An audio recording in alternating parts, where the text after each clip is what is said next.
possibilidade de haver júri nesse caso. Nesse caso, havendo um dano, seja ele um dano possível, tudo é gerado aonde? No juiz singular. O juiz é que vai julgar, entendeu? Júri popular só pode acontecer nos crimes contra a vida, nos crimes dolosos contra a vida. E a gente já sabe qual é, que é homicídio, infanticídio, instigação ao suicídio, tentativa de homicídio e aborto. Esse caso é uma briga civil. Não seria possível ter um júri na lei normal. Só que a gente criou um júri para estimular os alunos a ter esse mais lado de oratória, para poder perder essa vergonha, né? Que eles são muito tímidos aí. A gente criou um júri.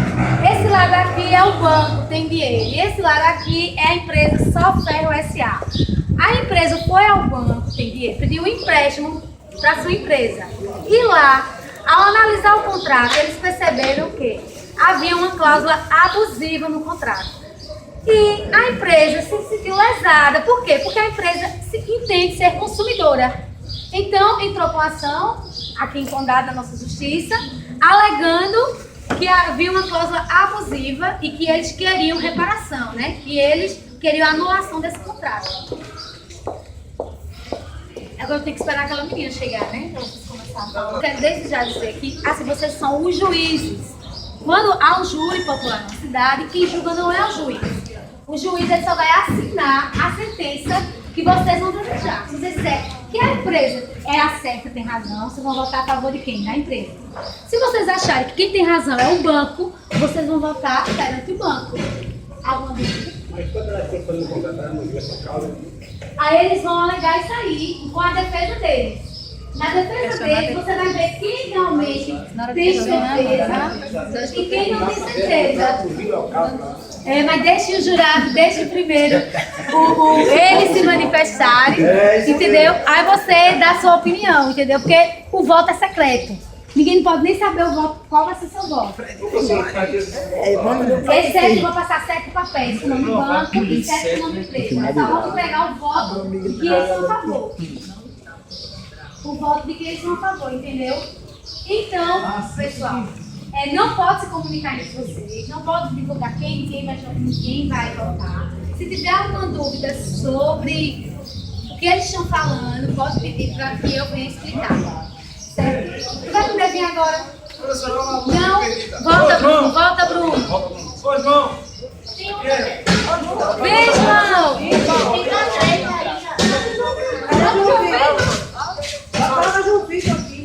Hoje a Adriana que entrou com ação aqui no judiciário e com a palavra da empresa. Silêncio. Primeiramente, bom dia, excelentíssimo Clima. Bom dia a todas as pessoas que estão aqui presentes, então, jurados. Eu estou aqui hoje a serviço da lei como advogado da empresa metalúrgica Só Ferro S.A. E vim aqui para pedir um amparo para a empresa que foi injustiçada pelo Banco Tem Dinheiro. Por que injustiçada? Certo? Quando o meu cliente solicitou o contrato do empréstimo ao banco, percebeu que nesse contrato existiam cláusulas abusivas. E através dos termos do artigo 51, certo, do Código do Consumidor, procuramos o banco, certo, para entrar em um acordo, entrar em um consenso sem procurar justiça. Certo? O que aconteceu? Tentamos convencer o banco a retirar as cláusulas, essas cláusulas abusivas do contrato. E ao tentarmos convencer o banco, ele simplesmente, certo, argumentou que não concorda com o nosso posicionamento. Por que não? Pergunto a vocês. Por que não concordar? Certo?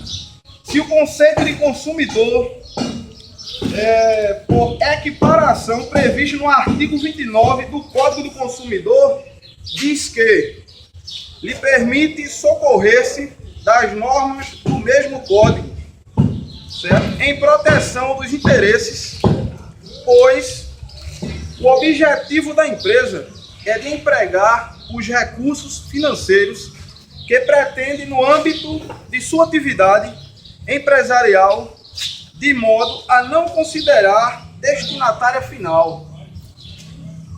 Ainda mais, segundo a teoria maximalista, nós podemos obter o produto e dar um destino final ao mesmo. Ou seja, nós somos consumidores e estamos vulneráveis, certo? Diante do poder monopólio que o banco tem sobre seus contratantes, certo? E por isso estamos aqui para anular esse contrato, pois há juros abusivos em tarifas ilegais, das quais o banco não deixou transparecer diretamente no contrato. Por que eu falo isso? Quando nós fomos ao banco precisando do empréstimo, vieram coisas muito coisas boas, não tinha nada falando que existia cláusulas abusivas e também a questão dos juros, certo? Aí o que aconteceu? Nem em contrato mostraram. Fizeram aquela, não, vamos aqui assinar, só mostraram as coisas boas. Depois o meu cliente, certo? Ficou com aquela pulga atrás da orelha e fez assim, eu vou pedir a cópia do contrato, porque geralmente tem banco que não dá a cópia do contrato, certo? Ele só faz argumentar na hora do momento do empréstimo, certo? E não dá a cópia do contrato. O que aconteceu? O cliente solicitou a cópia do contrato e foi quando nós encontramos essas cláusulas abusivas e esses juros que não existem dentro do mercado, certo?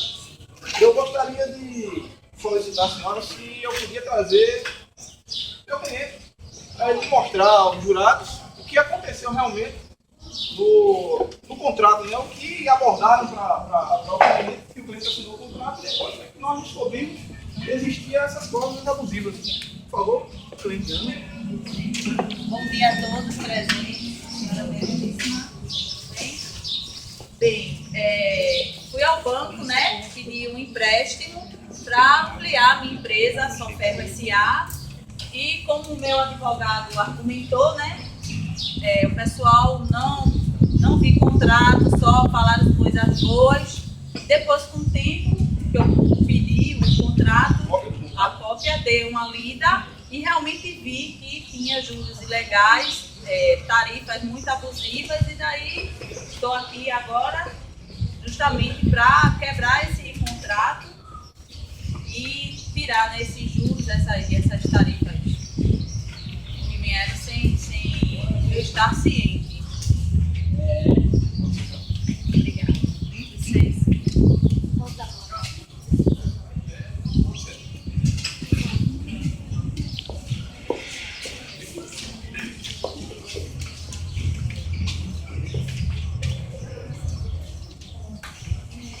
Bom dia a todos os presentes.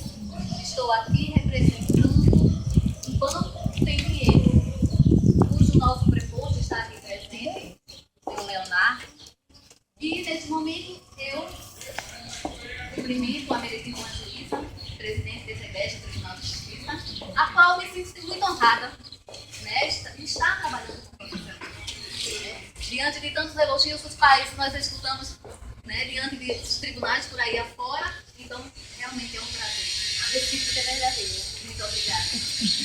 Senhores, conselhos discernentes aqui presentes, nos fazer um cumprimento também com um prazer inenarrável, né? Pois Vossa Excelência, hoje, diante desse tribunal, são as pessoas mais importantes.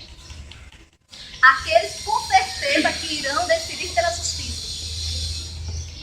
A justiça a qual prega a nossa legislação. Então, também sinto-me muito honrada em ter isso aqui. Então, muito obrigada desde já pela presença de cada um. Colocando-se agora diante do caso, qual foi apresentado, a ação a qual foi movida, quanto ao meu cliente, o banco tem dinheiro. E, desculpa, minha gente, eu também esqueci de cumprimentar os colegas na parte.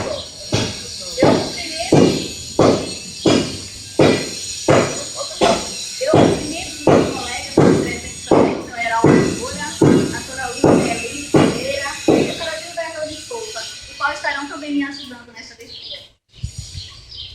Continuando, este caso, qual a ação foi colocada, a autora da ação inteira, que é a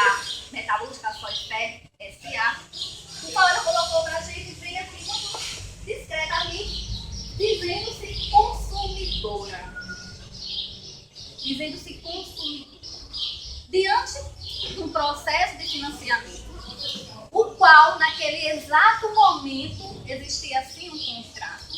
E, além do mais, consumidor. O que é que diz o nosso Código de Defesa e Proteção do Consumidor? Quanto ao conceito de consumidor, o que quer ser consumidor, que está lá no nosso Código de Defesa, no artigo 1, ele é muito claro, e traz para nós o seguinte, um conceito claro. Quando ele diz que consumidor é toda pessoa física ou jurídica que adquire ou utiliza produto ou serviço como destinatário final. Então, senhores jurados, o que vem a ser, o que significa, qual o conceito de destinatário final? Não devemos apenas nos apegar à questão de pessoa física ou jurídica. O nosso Código também de Defesa do Consumidor, ele coloca as nossas instituições financeiras. As nossas instituições financeiras também são registradas no nosso Código.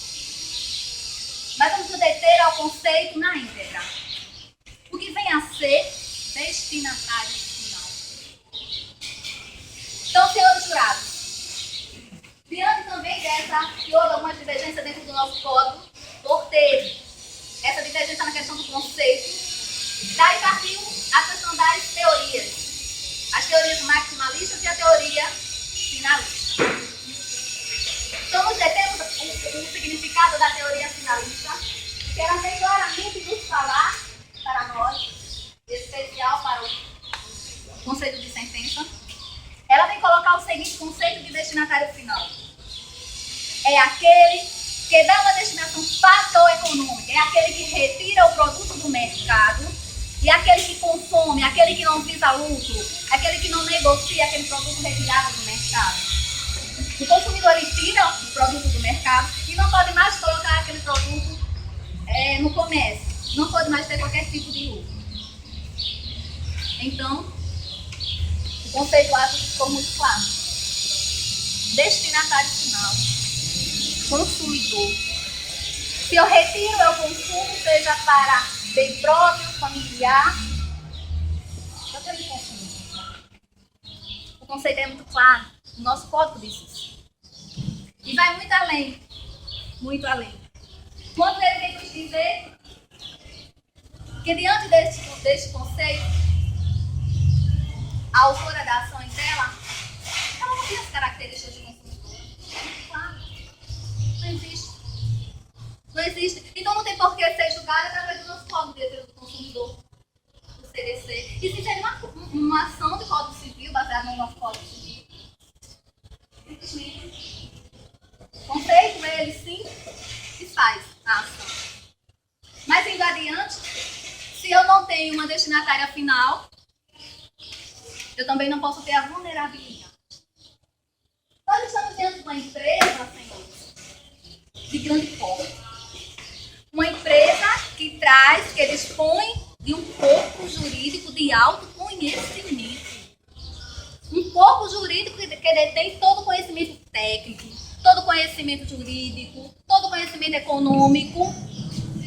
Então não tem por que agora vir a esse tribunal de júri dizer que não tenha conhecimento de um contrato, dizer que solicitou depois uma cópia do contrato, porque no ato da negociação, no ato do processo de financiamento, estava lá à disposição. E para isso existe a súmula 382 do STJ. Obrigada aí.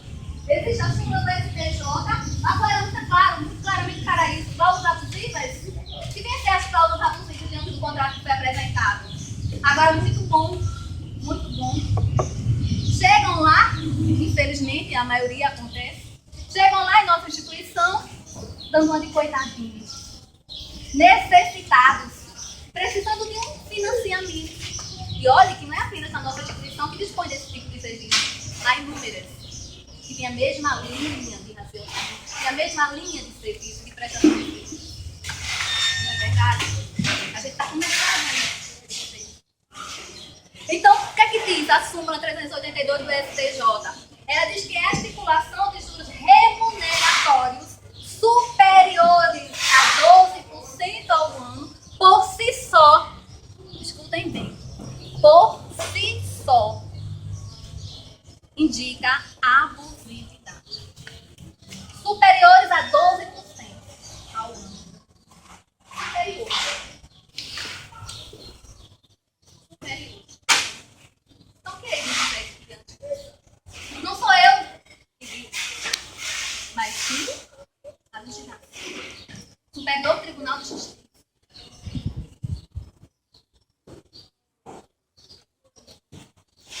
Outra coisa, por que só agora?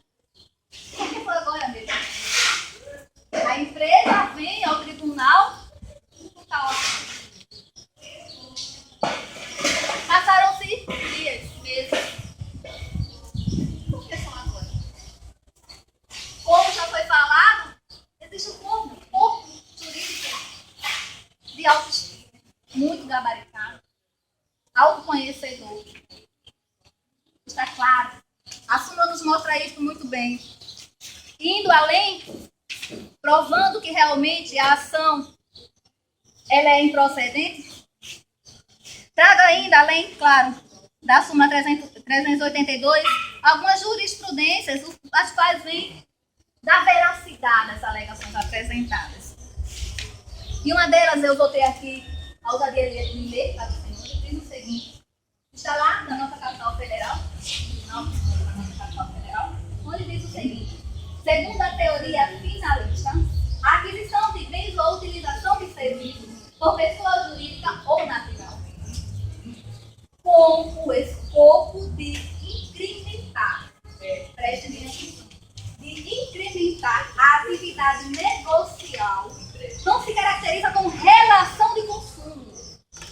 Qual foi o objetivo do banco? Irá fazer um financiamento para investir nas suas atividades. Mais uma vez, cai por terra a definição, é verdade? Indo além, continuando. Mas com uma atividade de consumo intermediária. No meio. Ela adquiriu, mas em um momento. Então, desta forma, não atrairia a aplicação das normas de proteção ao consumidor.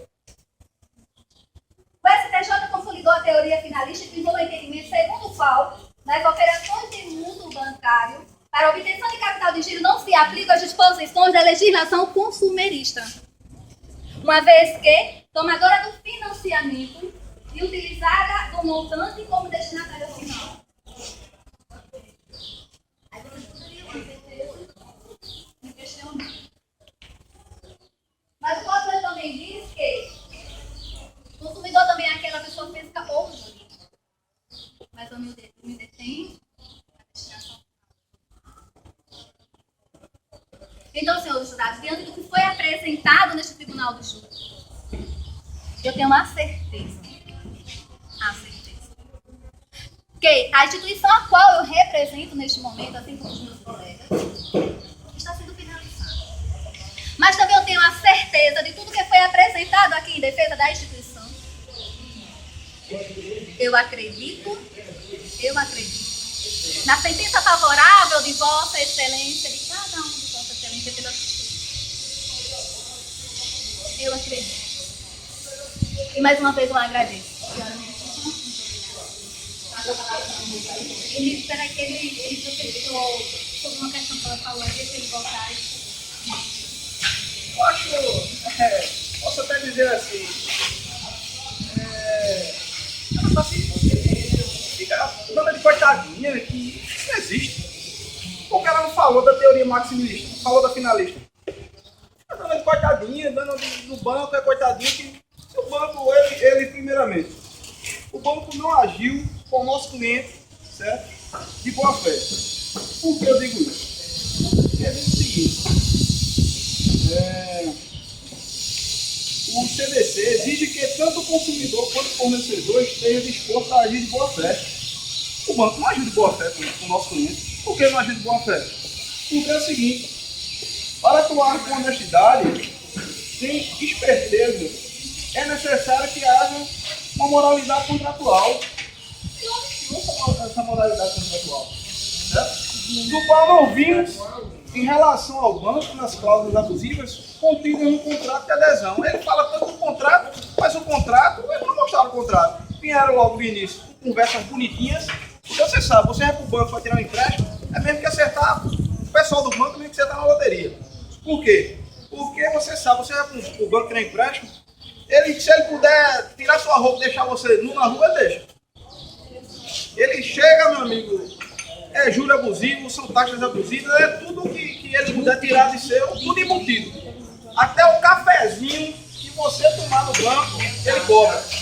O café, o ar-condicionado que você está dentro do banco, ele cobra. Certo? Aí agora chega minha colega agora, conversam bonitinhas, dizendo que o banco é coitadinho, que o banco... Se o banco tivesse mostrado o contrato no momento de assinar o contrato, isso estaria acontecendo. Nós viemos descobrir depois, porque na maioria das vezes, o banco ele não mostra o contrato, ele coloca aquelas letras minúsculas para que o cliente não entenda o que está escrito naquelas cláusulas, certo?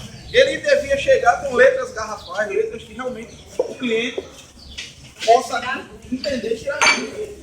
Não, ele chega com aquele papel todinho, aí sai pensando no cliente, emoção, ele ficando, entendeu? Pressionado, ele vai assim no contrato. E aí? Aí a gente descobriu, e agora o banco vem dizer que é boazinha, porque ela não falou na teoria maximalista, que fala que realmente nós somos consumidores final, nós temos o direito de entrar na justiça. Nós fomos ao banco tentar convencê-lo a retirar aquelas cláusulas abusivas, certo? E o banco negou-se. Então nós temos que vir aqui. É um direito nosso. É um direito nosso, exatamente. O código, certo? Ele fala disso. Ou seja, o banco tinha o dever de informar ao meu cliente claramente sobre os juros e as tarifas, certo? Claramente, diz aqui, ele tinha que claramente informar, certo, os juros e das tarifas abusivas contidas nesse contrato, deixando obrigatoriamente tudo em letras bem legíveis, certo? Primeiramente, letras bem legíveis, para que o meu cliente tivesse todas as informações possíveis para assim fechar o contrato, certo? E não pressionar o cliente com pressa para o cliente assinar o contrato, se ele nem pelo menos ele pediu o contrato para levar para casa, para analisar o contrato e o banco deixou. E aí? É difícil ou não fica? Pressionado tanto meu cliente a assinar o contrato, ele assinou. Quando ele pediu a cópia do contrato, que eles não dão nem o contrato, você tem que solicitar a cópia. Porque se você não solicitar a cópia, não entrega o contrato. Então meu cliente solicitou a cópia, certo? E descobrimos que existiam essas cláusulas abusivas. Aí é onde eu chego para os senhores, certo? Para vocês analisarem corretamente, certo? E tomaram uma decisão, porque isso não existe. Se o banco fosse bonzinho, como a minha amiga lhe fala, não, o banco é bonzinho, que o banco... Não, o banco não é bonzinho nada. O banco fica muitos e muitos dias mandando e-mail para a empresa, oferecendo o empréstimo. Ele fica sempre cercando a empresa para que a empresa vá ao banco tirar o empréstimo. Aí ele diz agora assim, não, ele sabe, eu não sabia de nada. Certo? E a gente tinha necessidade de um empréstimo para usarmos na empresa, certo? Porque nós íamos ampliar a empresa, porque assim, a gente quer trabalhar para cada vez mais crescer a empresa e empregar pessoas. Certo?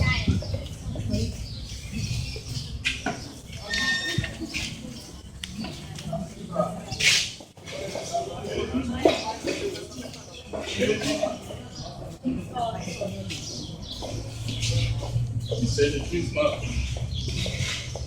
doutora Maria, a qual eu tenho um profundo respeito pelo seu trabalho, o qual já tive a oportunidade de assistir em outras ocasiões. Corpo de jurado aqui presente, peço que vocês usem a balança da deusa da justiça para que julguem essa causa de uma forma muito concreta. Me admiro o nobre colega advogado dizer que foi pressionado pelo banco a assinar o contrato. O banco, eu acho que nem o nosso, nem nenhuma outra entidade bancária, meus senhores, pressiona nenhum cliente. Nenhum cliente. Eles assinam o contrato de livre e espontânea vontade. De livre e espontânea vontade. como é que uma empresa, uma mega empresa de nível da metalúrgica, que tem sua equipe jurídica para analisar todos os tipos de